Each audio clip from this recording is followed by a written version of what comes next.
کبھی کبھی دل کی بے چینی سکون کی تلاش میں انسان کو وہاں لے جاتی ہے جہاں اس نے سوچا بھی نہیں ہوتا، اور پھر وہ لمحہ انسان کی پوری زندگی کا رخ بدل دیتا ہے۔ یہ کہانی ایک نیک اور مالدار شخص کی ہے۔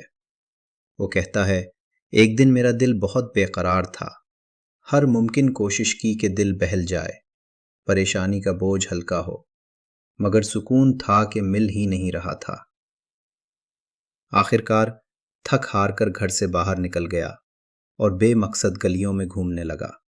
اسی دوران ایک مسجد کے قریب سے گزرا، دیکھا کہ دروازہ کھلا ہے۔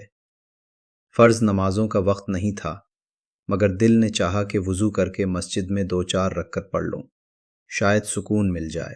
وضو کرنے کے بعد جیسے ہی مسجد میں داخل ہوا تو ایک صاحب پر نظر پڑی۔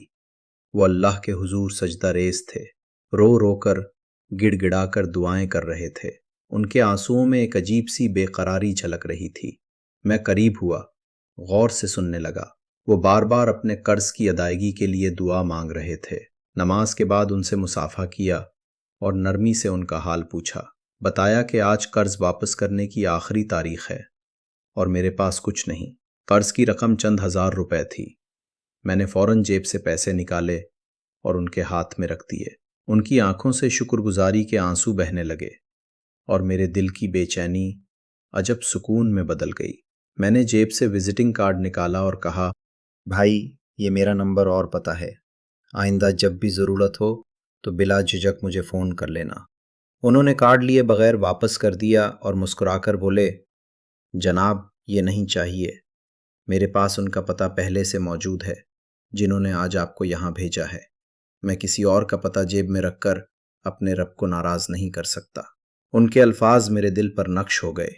اس دن مجھے سمجھ آیا کہ سکون دولت سے نہیں بلکہ نیکی اور رب کی رضا میں ہے۔ بے چین دل کو قرار تبھی ملتا ہے جب انسان کسی کی مدد کر کے اپنے رب کی خوشنودی حاصل کرتا ہے۔ یہ کہانی ہمیں یاد دلاتی ہے کہ ہم سب دراصل اللہ کے کارندے ہیں۔ وہ چاہے تو ہمیں کسی کے کام کے لیے وسیلہ بنا دیتا ہے۔ ویڈیو اچھی لگی ہو تو لائک کریں اور چینل کو سبسکرائب کریں۔